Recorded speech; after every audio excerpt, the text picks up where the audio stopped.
네, 오늘 하나님 말씀 논쟁하고 논쟁하라라는 주제를 가지고 함께 말씀을 나눌까 생각합니다. 우리 옆에 계신 성도님과 함께 인사하겠습니다. 우리 영적 싸움을 이깁시다. 한 번 더 인사하겠습니다. 영적 전쟁을 치열하게 싸웁시다. 할렐루야.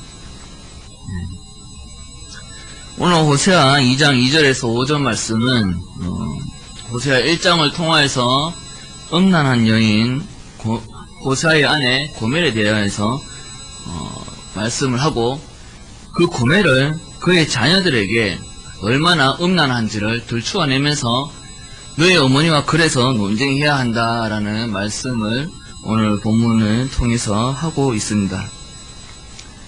어머니와 논쟁하라 이렇게 이야기하고 있는데 아무리 어머니가 못됐어도 마음에 안 들어도 어머니하고 논쟁을 해야 되는가. 오늘 어머니와 논쟁하라는 말씀을 통하여서 하나님께서 우리에게 주시고자 하시는 말씀이 무엇인지 함께 나누고자 합니다.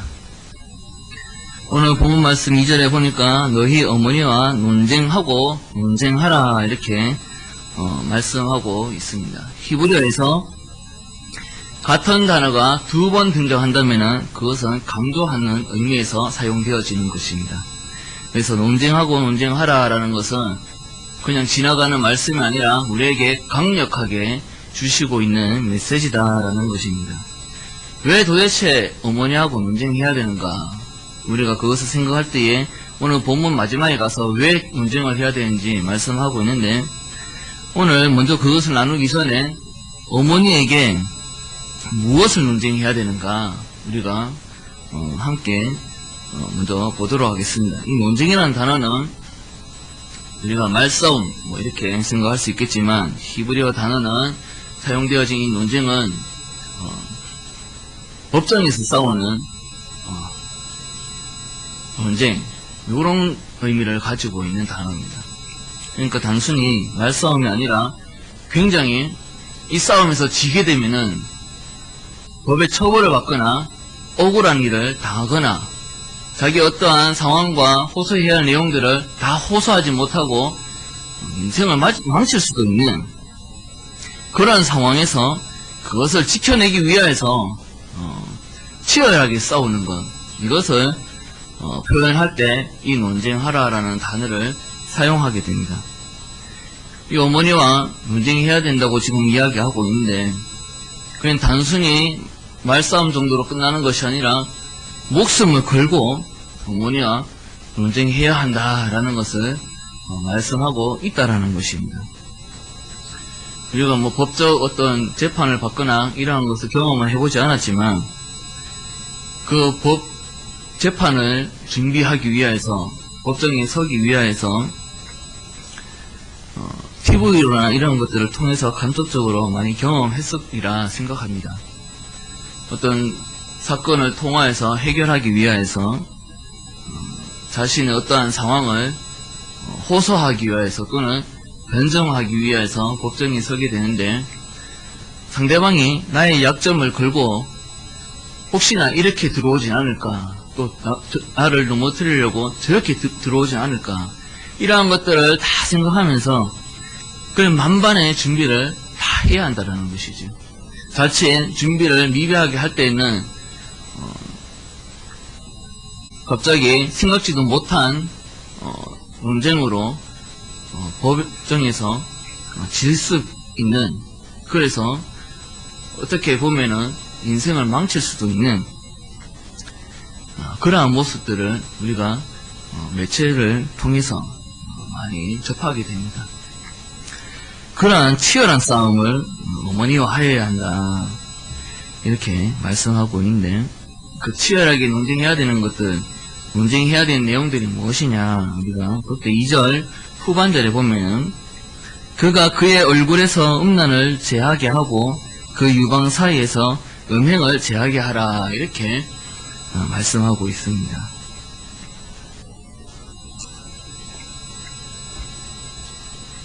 어머니의 얼굴에서 음란을 제하게 하고 어머니의 유방 사이에서 음행을 제하게 하라. 어머니가 더 이상 음행한 것들을 하지 못하도록 다 제하게 하는 데 있어서 치열한 싸움을 하여라, 이렇게 이야기하고 있다라는 것입니다. 얼굴의 음란과 유방 사이의 음행, 이것은 도대체 무엇을 가리키는가? 제가 이렇게 금오시장 같은데 밥 먹으러 가다 보면은 호모 나이트에 그 거리가 있는데, 호모 나이트에 가면은 굉장히 음란한 간판들이 많이들 보게 됩니다. 훌러덩 노 방부터 시작해가지고 제가 그거 보고 굉장히 웃었는데, 어떻게 이름을 저렇게 또 지을 수 있을까? 또 그런 거리에서 파는 옷가게들을 보면은 남성 옷은 찾아볼 수가 없습니다. 다 여성 옷을 팔고 있는데, 그냥 보편적으로 입는 그런 여성 의복도 아니고 유흥업소에서 일하는 아가씨들이 입을 만한 그러한 옷들만 골라가지고 파는 것을 보게 됩니다. 그리고 우리가 밤에 그러한 거리를 거닐 때에 어떤 아가씨가 그런 옷가게에서 파는 옷을 걸치고 돌아다니는 것을 보게 되면은, 저 아가씨는 틀림없이 유흥업소에서 일하는 아가씨일 것이다 라는 것을 우리가 생각할 수 있습니다. 오늘 2절 말씀에 얼굴에 음란을 제하게 하고 유방사에서 음행을 제하라 라는 것은 그 유흥업소에서 일하는 아가씨처럼 온몸에 거리는 거리 다 거리로 치장을 하고 가슴이 다 드러나는 그러한, 입었는지 벗었는지 분별할 수 없는 그러한 옷들을 입었을 때에 그러한 것들을 다 제거하게 하라 라는 것을 말씀하고 있다라는 것입니다. 그러나 이것은 육체적인 어떠한 그러한 걸치는 것, 어떤 장식구에 대해서 말씀하는 데서 멈추는 것이 아니라 영적인 의미를 포함하고 있습니다. 우리가 이 장식구 걸치는 것, 이것을 제거하는 것, 이것을 또 다른 성경에서 우리가 볼 수 있는데, 바로 출애굽기 33장 5절 6절 말씀에서 우리가 장식구를 제거하는 사건을 우리가 보게 됩니다. 여호와께서 모세에게 이르시기를 이스라엘 자손에게 이르라. 너희는 목이 곧은 백성인즉 내가 한순간이라도 너희 가운데에 이르면 너희를 진멸하리니 너희는 장식구를 떼어내라. 그리하면 내가 너희에게 어떻게 할 것인지 정하겠노라 하셨습니다. 이스라엘 자손의 호렙산에서부터 그들의 장식구를 떼어내니라. 이 출애굽기에서 지금 33장에서 말씀하고 있는 이 구절은 이스라엘 백성들이 황금 송아지를 숭배하고 난 후에 하나님께서 진노하시고, 그리고 나서 모세가 이 진노하신 하나님 앞에 나아가서 이스라엘 백성들을 제발 살려주십시오 라고 중보하는 사건에서 등장하는 내용입니다.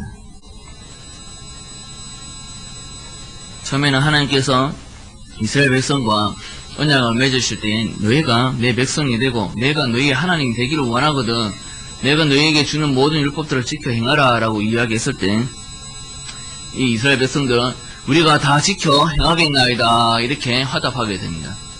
그래서 하나님께서 그 다음부터 이스라엘 백성에게 너는 내 백성이라, 너는 내 백성이라 이렇게 이야기하게 되는데, 이 황금 송아지 사건 이후로 하나님께서는 내 백성이라 말씀하시지 아니하고 모세 백성, 모세 네 백성, 모세 네 백성 이렇게 호칭을 바꾸어 이스라엘을 부르게 됩니다. 그러한 것들을 볼 때에 하나님께서 제발 우리 이스라엘을 용서해 주십시오. 하나님께서 이 이스라엘을 진노하시기 위하여서 부르신 거 아니지 않습니까? 구원하시려고 부르신 거 아닙니까? 라고 변정을 하면서 그렇게 3회를 거쳤을 때에 하나님께서 비로소 이스라엘 사람들을 용서하시는 모습을 보게 됩니다. 그때 하나님께서 이스라엘 백성에게 요구하시는 것이 있는데 너희는 장식구를 떼어내라 라는 것입니다. 그러면 내가 어떻게 할지를 생각해 보겠다. 어떻게 할지를 정하겠다 이렇게 말씀하시죠. 이 장식구는 당시에 뭐냐면은 나는 어떠한 신을 믿습니다라는 그러한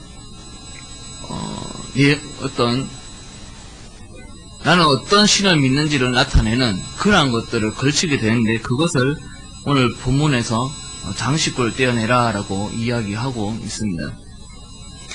우리가 종교인들을 이렇게 보게 되면은 입고 있는 옷을 바라보면서 저 사람은 불교고, 저 사람은 천주교고, 저 사람은 그리스도교고, 그런 것들을 다 알 수 있지 않습니까? 그러한 것처럼 나는 황금 송아지를 섬기는 사람들이다 라고 들추어내는 방법으로 그것을 대표하는 어떤 장식을 걸고 있었다라는 것입니다. 그래서 하나님께서 야, 너희들 지금 걸고 있는 장식구를 다 벗어내라, 다 벗겨내라, 다 떼어내라, 이렇게 말씀하고 있는 것은 너희는 더 이상 황금 송아지를 섬기지 말아라 라고 말씀하고 있는 것입니다. 오늘날 이러한 장식구가 뭐가 있을까 생각하다가 늘 하는 이야기인데, 대표적이면서 공통적인 돈, 학위, 성적, 직업 등이 오늘날 그러한 장식구가 될 수 있습니다. 늘 항상 제가 이러한 얘기로 들으실 때마다 또 저런 얘기냐, 이거 식상하다, 유치하다, 이렇게 생각하실 수 있겠지만, 그렇게 식상한 것, 그리고 그렇게 유치한 것에서 자유롭지 못하는 것이 바로 우리다라는 것입니다. 나는 아니야, 나는 그런 데서 자유로워 라고 생각하시는 분은 내 자녀에게서 나는 삶 속에서 무엇을 가르치고 있는가, 내 자녀는 나의 삶 속에서 무엇을 배워가고 있는가 라는 것을 우리가 살펴볼 때에 그런 학벌을 요구하고 기준이 되고, 직장이 기준이 되고, 어떤 월급이, 연봉이 기준이 되고, 그렇게 선택해 나가는 자녀들을 보면은 나는 하나님의 말씀대로 바르게 살지 못했구나 라는 것을 우리는 다 알게 됩니다. 그러나 하나님께서 이러한 장식구들을 다 벗어내라, 다 벗겨내라, 이렇게 말씀하고 있으면서 왜 이러한 것들을 제거해야 되는지를 이어서 말씀하고 계십니다. 오늘 본문 3절 말씀에 그렇지 아니하면 내가 그를 벌거벗겨서 그 나던 날과 같게 할 것이요, 그로 광야같이 되게 하며 마른 땅같이 되게 하여 목말라 죽게 할 것이며 라고 말씀하십니다. 먼저 나던 날과 같게 할 것이다 라고 말씀하고 있습니다. 우리가 나던 날과 같다 라고 같게 한다라는 말씀을 생각할 때, 나던 날, 우리가 태어난 날을 돌이켜보면서 우선은 먼저 생각하는 것이 아무것도 몸에 걸치지 않고 태어나는 것을 생각하게 될 것입니다. 그 나던 날, 우리가 아무것도 걸치지 않고 아무것도 손에 쥐지 않고 그렇게 새롭게 시작하던 삶, 그 상태로 하나님께서 돌리시는 건가, 아니면 내가 가지고 있는 것들을 다 빼앗아서 아무것도 가지지 않은 맨 처음 상태로 돌리시는 건가, 이렇게 생각할 수 있는데, 이 나던 날은 그것보다 더 깊은 의미를, 영적 의미를 가지고 있습니다. 이것과 마찬가지로 말씀하는 또 성경이 따로 있는데, 에스겔 16장에서 이 나던 날에 대해서 굉장히 잘 묘사하고 있습니다. 에스겔 16장 4절, 5절, 6절 말씀에 이렇게 말씀하고 있습니다. 내가 난 것을 말하건대 네가 날 때에 내 배꼽줄을 자르지 아니하였고 너를 물로 씻어 정결하게 하지 아니하였고 내게 소금을 뿌리지 아니하였고 너를 강보로 싸지도 아니하였나니 아무도 너를 돌보아 이 중에 한 가지라도 내게 행하여 너를 불쌍히 여긴 자가 없었으므로 내가 나던 날에 내 몸이 천하 여겨져 내가 들에 버려졌느니라. 내가 내 곁으로 지나갈 때에 내가 피투성이가 되어 발짓하는 것을 보고 내게 이르기를 너는 피투성이라도 살아있으라. 다시 이르기를 너는 피투성이라도 살아있으라 라고 말씀하고 있습니다. 맨 처음 낳은 날은 우리가 엄마 아버지에게서 축복받으면서 그렇게 태어나는 것이 아니라 저주받으면서 태어나는 것. 엄마 뱃속에서 나오자마자 탯줄을 끊어버리고 배꼽에서 탯줄을 끊지도 않은 상태에서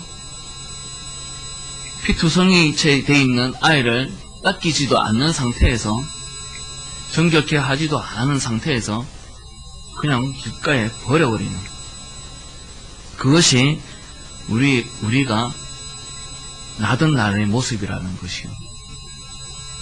그리고 계속해서 이야기하는 것이 어느 누구도 그러한 너의 모습을 바라보면서 긍휼히 여기는 자가 없었고 그리고 그 상황에서 죽을 수밖에 없는 상황이 바로 나던 날이다 라고 말씀하고 있는 것입니다. 우리는 원죄를 가지고 태어나므로 우리는 태어날 때부터 그리스도의 은혜, 하나님의 은혜가 있지 아니하면 죽임 당할 수밖에 없는, 죽을 수밖에 없는, 태어나자마자 죽어야 되는 그러한 것이 바로 우리의 존재들이다 라고 말씀하고 있다라는 것입니다. 그런 가운데에 너는 피투성이라도 살아있으라. 너는 피투성이라도 살아있으라 라고 부르짖으면서 그 아이를 안고 집으로 뛰어가는 모습, 그 왕의 모습이 바로 하나님이시다 라는 것을 우리에게 잘 보여주고 있습니다. 우리가 이러한 장식구, 이러한 것들을 버리지 아니하면 태어나던 날과 같이 한다라는 것은 우상을 섬기지, 계속해서 우상을 섬기고 하나님보다 더 아끼고 사랑하는 것을 곁에 둔다면은 또다시 나는 너희를 처음에 나던 날과 같이 죽을 수밖에 없는 그러한 상황으로 내버려 둘 것이다 라고 하나님은 말씀하고 있는 것입니다. 그렇게 고멜의 아들 보고 자녀들 보고 너는 너희 어머니한테 가서 그 장식구를 다 떼어내도록 치열하게 싸워라 이렇게 말씀하고 있는 것입니다. 그리고 3절 후반절에 오늘 본문 3절 후반절에 계속해서 말씀하십니다. 그로 광야같이 되게 하며 마른 땅같이 되게 하여 목말라 죽게 할 것이며 라고 말씀하고 있습니다. 이것은 어떤 고멜의 영적 상태, 광야와 같은 황무지와 같은 어떤 고멜의 영적 상태를 이야기하는 것은 아니고 바알과 아세라 신을 섬기고 있는 이스라엘에게 하시는 말씀으로 가나안 땅을 말 그대로 황폐하게 하여서 광야같이 되게 하여서 그 땅에서 얻어지는 모든 소산물이 더 이상 열매를 맺지 못하도록 다시 이야기하면 하나님께서 약속하신 그 땅에서 약속하신 복들을 더 이상 누리지 못하게 한다라는 말씀을 하고 있는 것입니다. 왜 이같이 말씀하고 있느냐 하면은 이스라엘 사람들은 오늘 우리가 얘기한다면은 우리가 쉽게 얘기한다면은 중고등부 학생들을 예로 든다면은 시험 기간이 되었을 때에 한 반 이상이 빠지는데 교회 와서 예배해야지 라고 권면하면은 시험 다 치고 나면은 갈게요 이렇게 이야기합니다. 그러한 이야기를 하는 것 자체가 벌써 이미 무엇을 의미하고 있습니까? 나에게 있어서 가장 귀한 것은 하나님이 아니라 세상의 가치관을 따라서 나는 우상 숭배하는 것이 더 옳다고 생각합니다 라고 이야기하는 것이지요. 이스라엘도 마찬가지였습니다. 하나님께서 가나안 땅으로 이스라엘 백성들 인도하셨을 때에 내가 이 땅에서 열매를 맺게 하고 그 소산으로 인하여서 너희가 먹고 마시고 그런 삶을 영위해 나갈 수 있도록 하겠다라고 말씀하셨음에도 불구하고 하나님께서 이 모든 소산물을 주시는 것이 아니라 바알과 아세라를 통하여서 우리는 이 소산물을 누리고 있다라고 생각하였던 것입니다. 우리가 공부 열심히 해서 좋은 성적 거두면은 좋은 직장 갈 수 있고 월급 연봉 높은 직장을 얻어서 풍요로운 삶을 누릴 수 있다라고 생각하는 것과 같은 맥락이죠. 그러한 이스라엘 백성들을 하나님께서 바라보시고 더 이상 그것이 잘못된 사실인 것을 깨닫게 하시려고 그 땅에서 다시는 그러한 열매들, 소산들을 거두지 못하게 하시겠다라는 것입니다. 그러한 것들을 바라볼 때 우리에게 풍요로운 삶을 채워주는 것은 바알과 아세라가 아니구나. 직장도 아니고 돈도 아니고 학벌도 아니구나. 오직 여호와 하나님께서 우리에게 먹이시고 입히시고 그렇게 구원으로 향하게 자라나게 하시는구나 라는 것을 깨닫게 하려고 이렇게 하시는 것이라는 것입니다. 이 세상에 있는 것들은 모두가 불완전한 것입니다. 그러나 우리는 그 불완전한 것들이 우리는 온전한 것이라 생각합니다. 이스라엘 백성들도 마찬가지였습니다.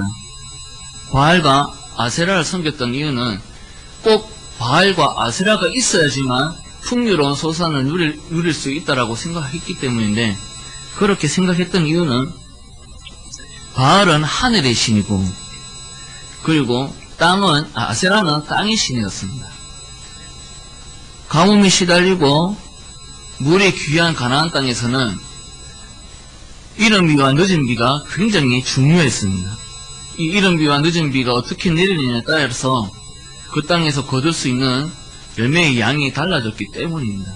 그래서 그들이 우상을 숭배할 때에 어떻게 의미를 부여하고 섬기게 됐는가 하면은 바알이 내리는 비로 인하여서 아세라가 그 비를 맞고 땅에서 소산을 맺는다. 이것을 조금 더 그들의 의미로 조금 더 이야기한다면은 바알의 정자가 아세라의 자궁에 떨어져서 아세라의 자궁에서 열매를 맺는다라고 생각했습니다. 그래서 바알과 아세라를 믿는 사람들은 그 신전에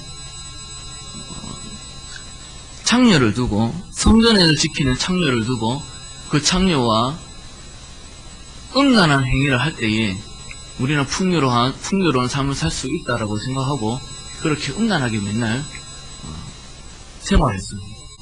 그것이 그들이 생각할 때는 의제였던 것이지. 이렇게 그들이 생각해서 만든 바알과 아세라만 해도 바알이 아세라가 없으면 완전히 불완전한 것이고, 아세라도 바알이 없으면 완전히 불완전한 것인데, 그래 허무맹랑한 것들을 섬겼다라는 것입니다. 이 같은 비유로 우리가 생각하고 있는 모든 세상을 따르는 가치관은 허무맹랑한 것이다. 온전한 것이 하나 없다라고 말씀하고 있는 것입니다. 이러한 종교를 봐도 마찬가지입니다. 우리가 이러한 종교 가운데 신천지를 굉장히 경계하고 있는데,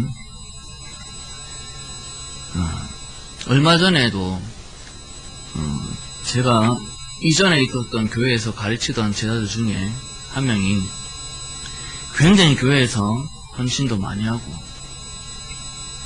정말 믿음이 좋다라는 것을 누가 바로 봐도 저 아이는 믿음이 참 좋다, 저 아이는 반드시 구원을 받을 거야 했던 아이가 신천지에 빠져가지고 연락이 왔더라고요. 그 신천지에 빠졌는 것이 왜 빠졌는가 이야기하면서 전도사님은 잘 모르잖아요. 그곳에 가면은 성경을 얼마나 달콤하게 풀어주는지 잘 모르잖아요. 그렇게 얘기를 하더라고요. 그렇게 달콤하게 풀어준다고 생각하는 그 신천지도 해와 달의 거리를 만들어가지고 해는 이만희요, 달은 그 후계자의 만남이라는 단체 대표 김남희, 이 두 사람이 하나는 해, 하나는 달 이렇게 거리를 만들어서 이 해와 달이 있어야지 반드시 이 땅에 평화가 온다 라고 이야기하는 것이 그들의 해와 달의 거리입니다. 이 얼마나 허무맹랑한 것입니까? 얼마나 비논리적인 거리입니까? 그럼에도 불구하고 내가 볼 때는 이것이 진짜다라고 생각하고 그것을 아무리 잘못됐다라고 얘기해도 듣지를 않는 것입니다.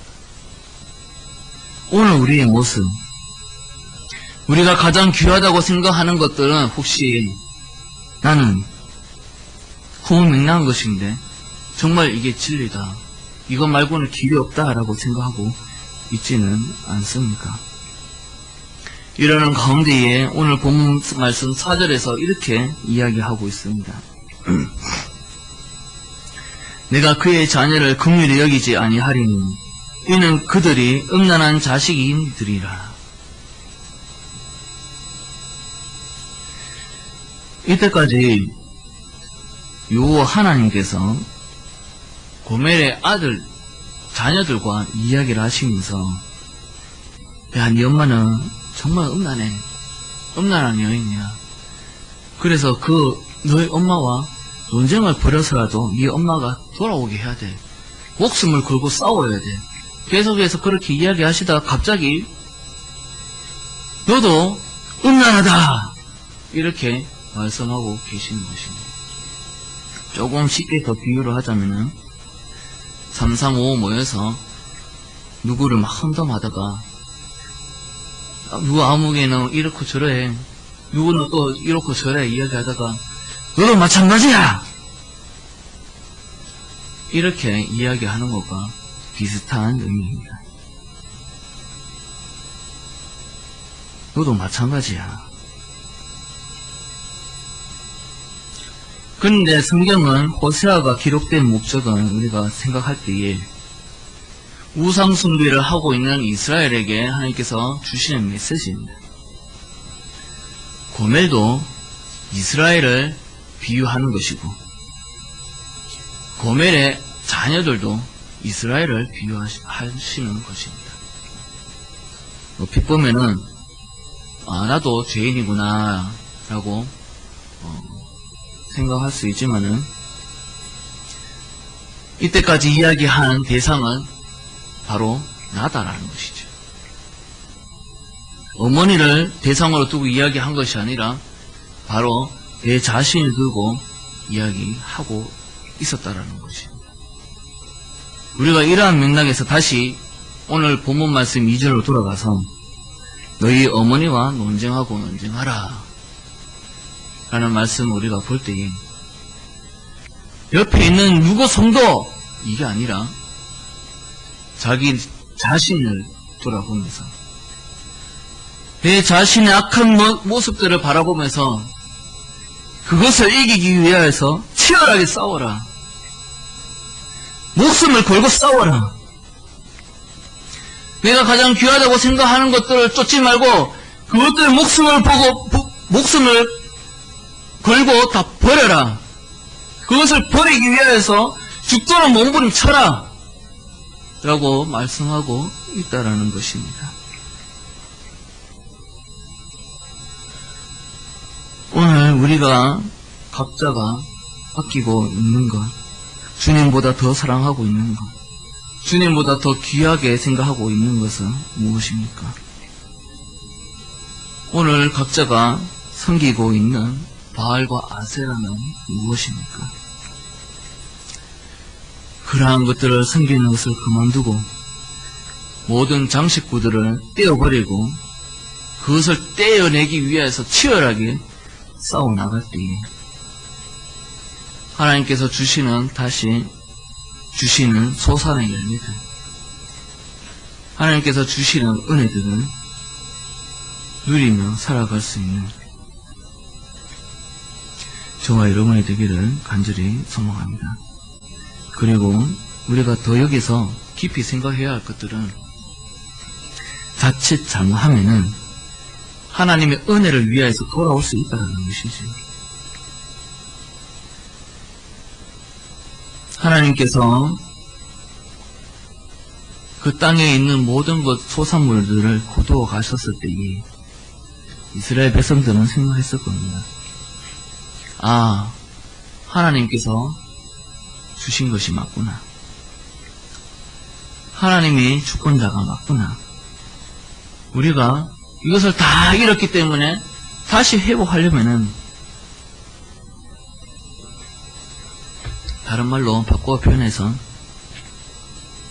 우리가 빼앗겼던 것들을 다시 얻으려면은 다시 요 하나님 앞에 돌아가야 됩니다. 요 하나님께서 우리가 날적에 베풀어 주신 그 은혜를 기억하여서 우리가 하나님 앞으로 그 은혜를 기억하여서 몸부림치면서 그 앞으로 나가는 것이 아니라 우리의 심령이 견딜 수 없는 심령이 되어서 하나님 앞으로 나가는 것이 아니라 우리가 잃었던 것을 다시 얻고자 하여서 나간다는 그것 또한 우상숭배라는 것입니다. 왜 우상숭배냐? 하나님을 더 귀하게 생각하여서 나가는 것이 아니라 내가 귀하다고 생각하는 것들을 다시 얻기 위하여서 하나님 앞에 나가기 때문에, 하나님을 위하여서 나가는 것이 아니라 내가 귀하다고 생각하는 것들을 위하여서 나가기 때문에, 그래서 우상숭배라는 것입니다. 많은 사람들이 기독교는 기복신앙이 아니라고 얘기합니다.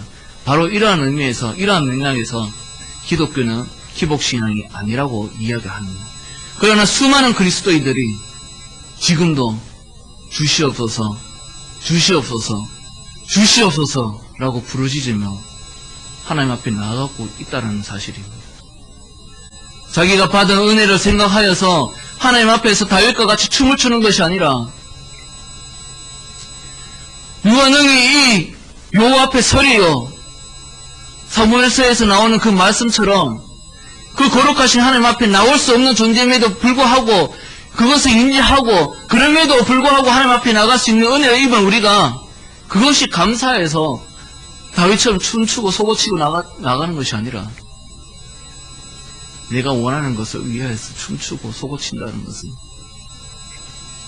얼마나 치욕스럽고 얼마나 음탕한 것이냐 라는 것을 오늘 말씀에서 보여주고 있는 것입니다. 우리는 반드시 기억해야 됩니다. 무엇을 위해서 하나님께 가는 것이 아니라 이미 받은 은혜 때문에 가는 것입니다. 이미 그 받은 은혜가 감사하기 때문에 가는 것입니다. 하나님 그 자체가 영광스러우신 분이고 영화스러우신 분이기 때문에 그와 같은 분의 또 다른 얘기가 없기 때문에 하나님께 나아가는 것입니다. 우리는 결코 복을 위하여서 우리 어떠한 삶을 영위하기 위하여서 나가는 것이 아니라는 것입니다. 이러한 것들을 기억하고 그리 아니하실지라도 하나님 앞에 겸손히 무릎 꿇고 나아갈 수 있는 저와 여러분이 되기를 간절히 소망합니다. 기도하겠습니다.